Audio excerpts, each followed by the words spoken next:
You don't owe anyone anything. Imagine, right now, at this very second, someone next to you is formulating a phrase. Seemingly harmless, warm even, but this phrase is a hook. And in a minute, you'll either swallow it without even noticing, or for the first time in your life, say, no. Watch to the end because you've heard the 5 questions that follow hundreds of times before. You just didn't know they were the ones stealing away your peace, drop by drop.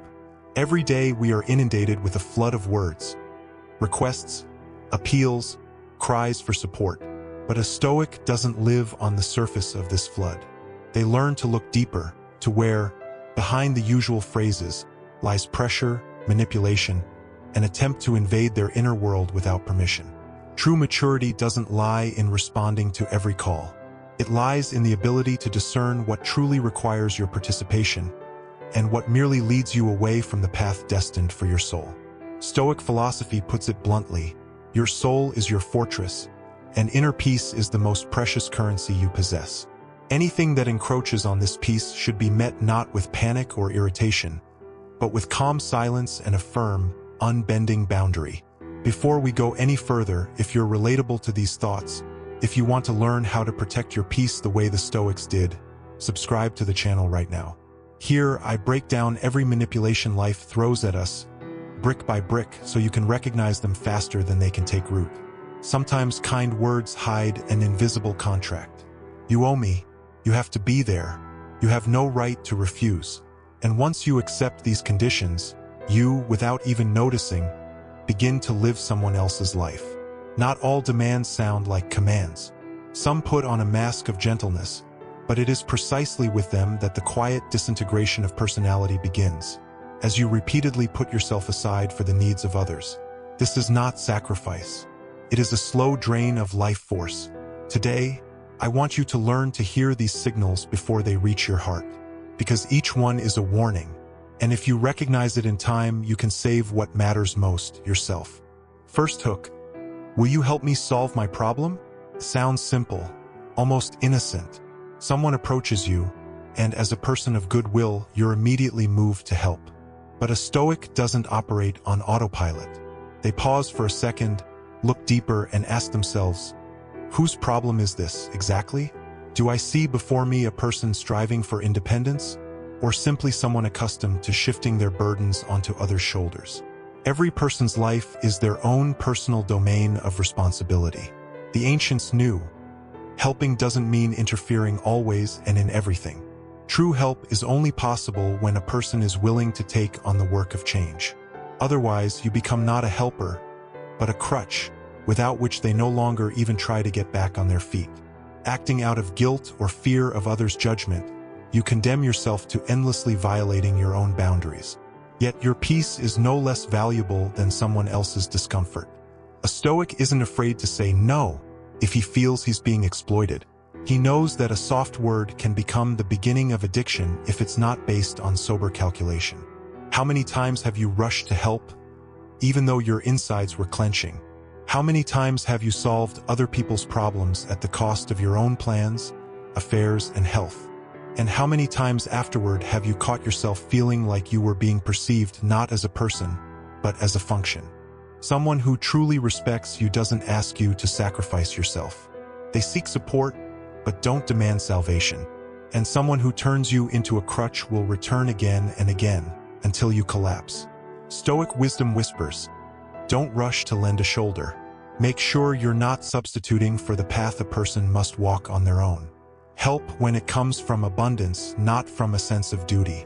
Only then will you not lose yourself. Only then will your help be a light, not a chain. If you feel like helping drains you rather than fills you, this isn't your battle.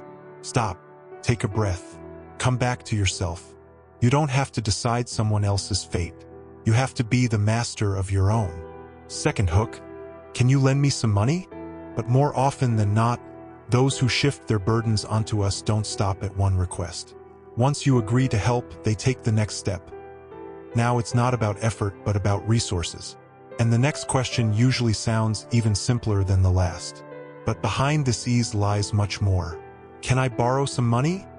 Is said casually, with an intonation that suggests everyone does it, as if it's no big deal. And if you're used to being reliable, responsive, and one of the guys, the temptation to say yes immediately awakens. But Stoic wisdom demands that you pause and consider not the amount, not how difficult it is, but the very essence of what's happening. Money isn't just a resource. It's a symbol of work, responsibility, and self-respect. A Stoic knows every unconscious yes is a potential crack in the walls of one's inner fortress. And when you lend, especially without clear conditions, you're giving away more than just money. You're giving away a part of yourself, your time, your energy, your restless nights, and often resentment, unspoken words, and broken relationships follow. How many times have you lent something and then waited? How many times have you felt awkward watching someone avoid the conversation about repayment? And how many times have you noticed that they have no intention of returning it at all, because they see you not as a person but as an opportunity? You're strong. It's not hard for you. You'll help out. That's not gratitude. It's cleverly disguised exploitation. Stoic philosophy teaches us to be generous, but not naive. Help is truly valuable when it doesn't create internal conflict, when it comes from calm, not from fear of judgment, when you give without losing yourself. But if, when responding to a request, you immediately feel a tightness in your chest, anxiety, a dull irritation, that's your answer. It's not your path, and not your duty. Ask yourself, if you were in a difficult situation yourself, would this person act with the same willingness? Relationships built on one-sided gain don't take root. A Stoic doesn't thrive in a world where they're valued for their wallet rather than their fortitude. And remember, when you open the door to your wallet, you also open the door to your personal space. And you have every right not to open that door. Your inner world isn't a public thoroughfare. It's a temple, and no one should enter it without respect. Help if you're calm. Refuse if you feel pressured. Protect your own, and you'll protect yourself. After all, maturity isn't about saving everyone. Maturity is about not betraying your own silence. Hook number 3. Will you settle our family dispute? But once you become a source, you're perceived as the solution to all problems, as someone who can handle, settle, help, even if they're not obligated to. And then it's no longer about money or personal assistance, but about intruding into a place where you don't belong. Could you settle our family differences? At first glance, it's a compliment, a recognition of your wisdom, your authority. But the Stoic has no illusions. He knows that such requests often hide an attempt to shift someone else's responsibility onto your shoulders. You're not being invited as a guest. You're being used as a shield, as a mediator, as an instrument to bring peace to a place where no one truly wants it. Stoic philosophy is adamant. Each person must walk their own path, even if that path is conflict, even if it is painful and long. By interfering in someone else's quarrel, you don't resolve it. You take on someone else's guilt, someone else's immaturity, someone else's impotence. And there is no strength in that. It is the loss of one's own peace. How many times have you found yourself between two sides? How many times have you tried to remain neutral, only to end up feeling guilty in front of everyone? After all, each party to a conflict secretly expects you to take their side. And if you don't, pressure, reproaches, and a deep-seated resentment begin, and ultimately, resentment for not supporting them. A Stoic doesn't allow someone else's war to settle within him. He doesn't take on the role of referee in a battle he didn't start. Peace is only possible where everyone is willing to take responsibility, not where a third party comes in with good intentions and sacrifices themselves only to prevent anyone from changing. If you're asked to reconcile, to settle, to explain, ask yourself, is this truly helping, or just a way to relieve others of the burden of growing up? Often, people don't want peace at all. They want someone else to take on their pain, their grievances, their uncomfortable conversations. And a Stoic knows, you can't mend someone else's soul by tearing your own. He can say simply and firmly, I'm here, but I'm not a weapon. I love you, but your battles are not my war. This decision requires courage, because it's always easier to get involved than to refuse. But it's far better to remain calm than to be torn apart by other people's demands. Hook 4. Why don't you change for us? When you finally distance yourself from other people's conflicts and refuse to be a peacemaker, some go even further. They no longer ask you to intervene. They ask you to change, to adapt, to reshape your very essence for their convenience. And then one of the most painful manipulations unfolds. Why won't you change for us? Formally, it's a question. In essence, it's a demand. There's not a shred of respect in it, only an expectation that you'll betray yourself for someone else's comfort. A Stoic doesn't give in to such pressure. He knows that change is a sacred process. It must come from within, at the behest of the mind and heart, not at someone else's whim. Person isn't clay in someone else's hands. They are the result of their own journey. Pain, victories, defeats, decisions. Every character trait has been forged over the years. And when someone comes to you with the words, "Be different so we can all feel better," it's not a request. It's an intrusion, a refusal to see you as an individual, an autonomous and free being. Before we go any further, if this conversation resonates with you, give this video a like. That way, the algorithm will show it to those who need it right now. Perhaps at this very moment, someone nearby is saying one of these 5 hooks. A Stoic doesn't resist growth. He's open to change, if it makes him stronger, purer, freer. But he never changes under pressure, because change dictated by the fear of losing love or approval isn't growth. It's destruction, the slow erasure of oneself for the sake of someone else's peace. How many people have lost their individuality by agreeing to this? How many have given up their dreams, their views, their zest for life? Also, they wouldn't bother anyone, irritate anyone, please everyone. The Stoic takes a different path. He knows, if you're asked to change for the sake of others' convenience, that's not love, that's control. You don't have to change your values if they don't harm anyone. You don't have to become quieter, more inconspicuous, more obedient just because someone around you fears your sincerity, freedom, or strength. Your authenticity isn't a burden, it's a treasure. And those who are truly close to you will cherish this treasure, not try to hide it under someone else's comfort zone. Ask yourself, why can't they accept you for who you are? Why does your existence have to be a compromise? And if there's no answer, that's the answer. The 5th and most dangerous hook. If you love me, will you do this? When attempts to change you fail, the final and most insidious form of pressure is unleashed. It's cloaked in words of love, intimacy, and feelings, but behind it lies a subtle, almost invisible blackmail aimed at your most vulnerable spot, your heart. Wouldn't you do this for me if you loved me? One of the most dangerous questions anyone can hear.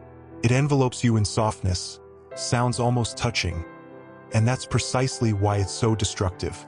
The Stoic knows for certain, love is not a tool, not a currency used to pay for concessions, silence, or self-denial. And when you're asked to prove your feelings by betraying your own will, that's not love. It's manipulation, pure and simple. Phrases like these hit you in the gut. They force you into a false choice. Either submit to someone else's will or supposedly prove you don't care.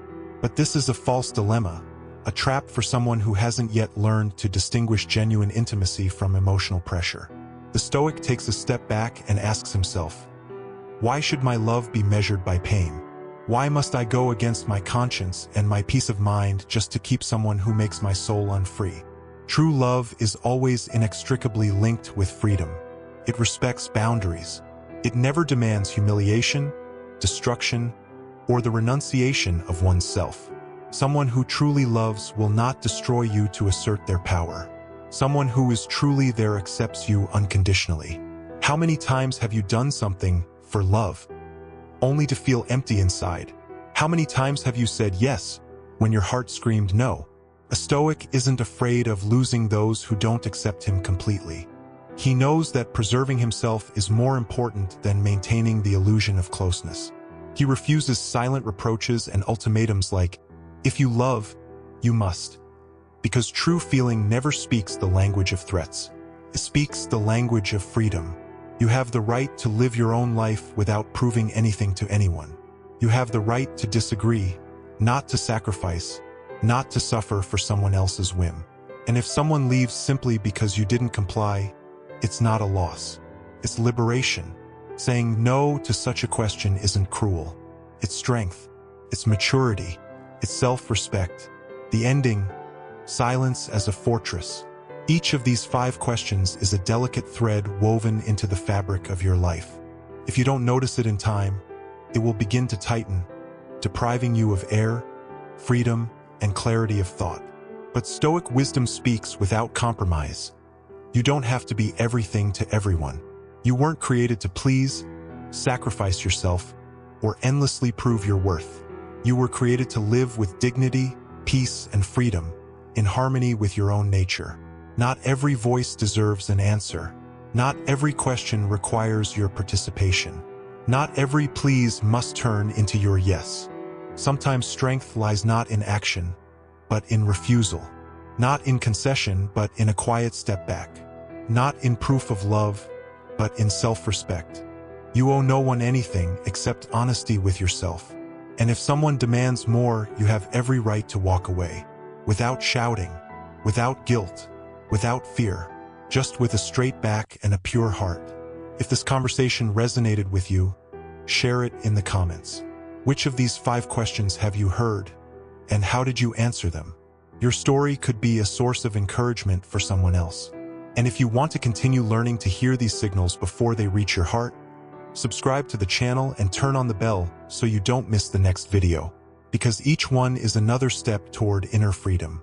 And freedom, as Marcus Aurelius said, begins not with the world around us. It begins with the order within us.